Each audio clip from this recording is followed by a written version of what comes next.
And I'm Sam, aka the Khaleesi, at me 17 trillion. I'm around. And so today is by special request by Brian. He wanted us to talk about why we don't like the term POC and BIPOC. So I was like, well, let's go dig deep because I want to go way back. So, alrighty then, let's get into this one.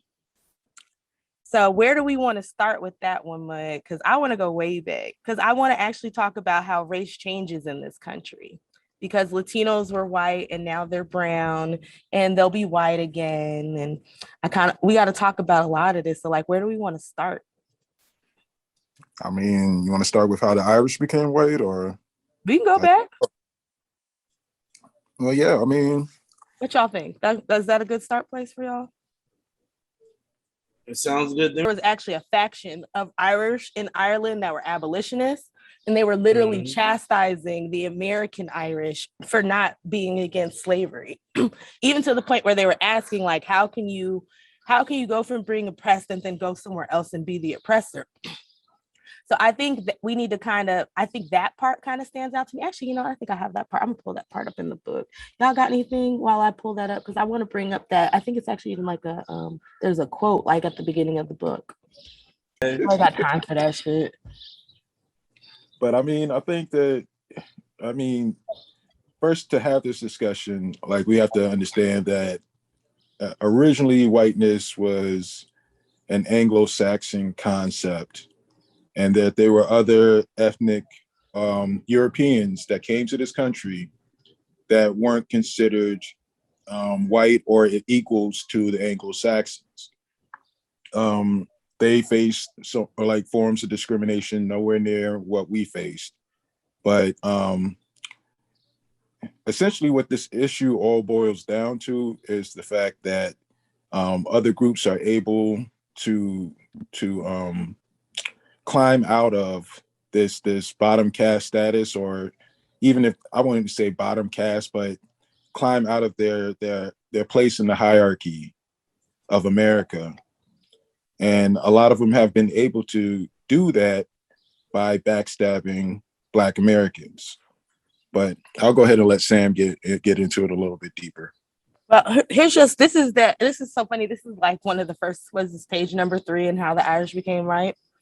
The Irish who at home readily sympathize with the oppressed everywhere are instantly taught when they step upon our soil to hate and despise the Negro. Sir, the Irish American will one day find out his mistake. They never found out their mistake. Okay. Can you hear me? I can hear you just fine. Okay. Yeah. So yeah, they never found out their mistake, but that just is the same thing that happens now, right? People will be like, well, they're oppressed in their own countries and they're going through all these things. And then those same groups will come here and be anti-Black. Like, we need to have a conversation that just because you're oppressed doesn't automatically mean that you love Black people, especially not Black Americans that descend from chattel slavery. I agree with that. So and then there's the other element of it. Because they are oppressed in certain ways, all of a sudden that oppression is equated to our oppression. Yes. And all the new nuance and details are thrown out the window because we're just going to go with this vague label of them being an oppressed or minority group. Mm-hmm. And this is kind of what the POC problem is. Yes, that's a good place to start with that. So that gets into the whole people of color blindness thing, right? So the whole thing is people try to make it seem like, because even now I have people be like, well, this country is not a Black and white country anymore. There's people, no, it's still a Black and white country. It's just, do you fall into whiteness or not? Do you get those benefits and those privileges of whiteness, right?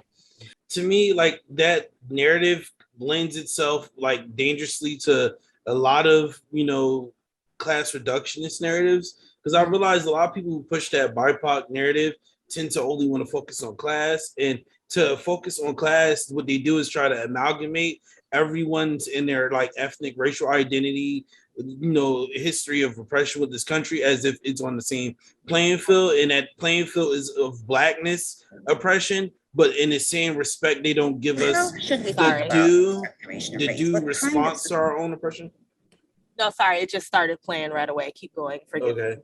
But yeah, I feel like they don't give us like our due respect for the oppression that we endured. So I think I forgot what book I forgot what I was reading recently that talks about how, you know, movements will literally use blackness. Like movements will literally use, you know, Toni Morrison's work to reference, you know, issues of oppression in the society that we live in, while not hiring for Black women or lending their platform to Black women voices. So we live in this like world where like we're literally the aesthetics, and you know, our words, it's inspirational to a lot, but a lot don't support us and help us out. And it kind of like, it's weird how this like very class reductionist like mindset has been taking root through the color. But like, to me, it's no different than like, you know, the neoliberals, you know, saying they don't see color. It's like y'all are dismissing literal history, y'all dismissing literal like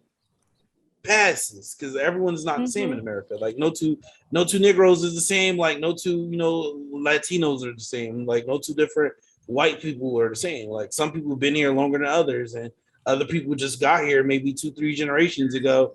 You know what I mean? And they're living a little bit more adjusted than the people who've been in the Appalachian Mountains for X amount of generations. You know what I mean? So like, it's, to me, it's disproportionate to say like we're all the same. You know what I mean? I mean, it's kind of like the POC is kind of like a dog whistle. I mean, and it's in the same way, it's accepting the conclusion of colorblindness without acknowledging that that's the tool that you're using to get to that point. So it's kind of like how, you know, that Lee Atwater thing where he says, and I forget, like the 50s, you couldn't say nigga, nigga, nigga. And now what you say is bussing. You say, you know, you talk about economics. And you have the same conclusion that, you know, Black people are hurt. You start out in 1954 by saying nigger, nigger, nigger. By 1968, you can't say nigger, that hurts you, backfires. So you say stuff like forced busing, states' rights and all that stuff. And you're getting so abstract now, you're talking about cutting taxes, and all of these things you're talking about are totally economic things, and the byproduct of them is blacks get hurt worse than whites. And subconsciously, maybe that is part of it. I'm not saying that, but I'm saying that if it is getting that abstract and that coded, that we're doing away with the racial problem one way or the other. You follow me? Because obviously sitting around saying we want to cut taxes, we want to cut this, and we want, is much more abstract than even the busing thing. And a hell of a lot more abstract than nigger, nigger, you know.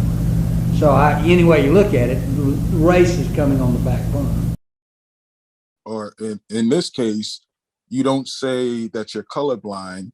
You say that, you know, these people are POCs, and that way you don't actually have to deal with the issue of Black Americans. Preach. Listening to Reset Race, you're now tuned in to Reset Race. You're listening to Reset Race, you're now tuned in to Reset Race.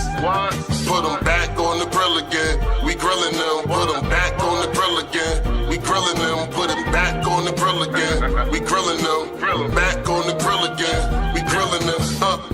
You're listening to Reset Race. ADOS need reparations to make America great.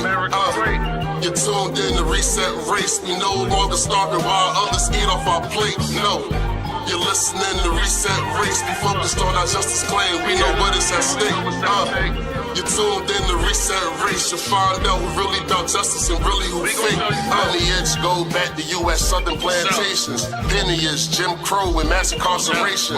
Redlining lynchings, we are old from this nation. You're not about justice if you ain't for reparations. MG, the wise one, cousin, mother, intellectual. Samantha bringing fire, anti-black, we pressing you. No permanent friends and no permanent enemies. The backbone of the country, the win, you need our energy. Go on, see? Listening to Reset Race. You now tuned in to Reset Race. You're listening to Reset Race. You're now tuned in to Reset Race.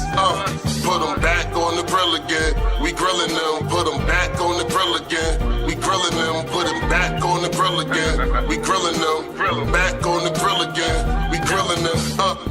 You're You're listening to Reset Race. ADOS need reparations to make America great. You're tuned in to Reset Race. We no longer starving while others eat off our plate. No.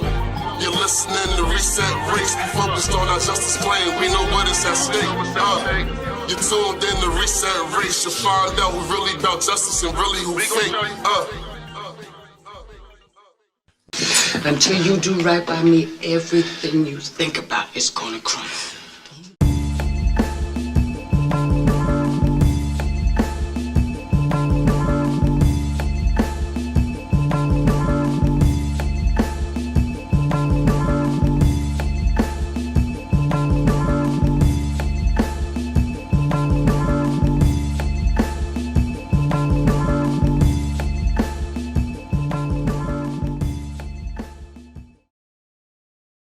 Negroes should do whatever is necessary to bring about a complete solution to their problem.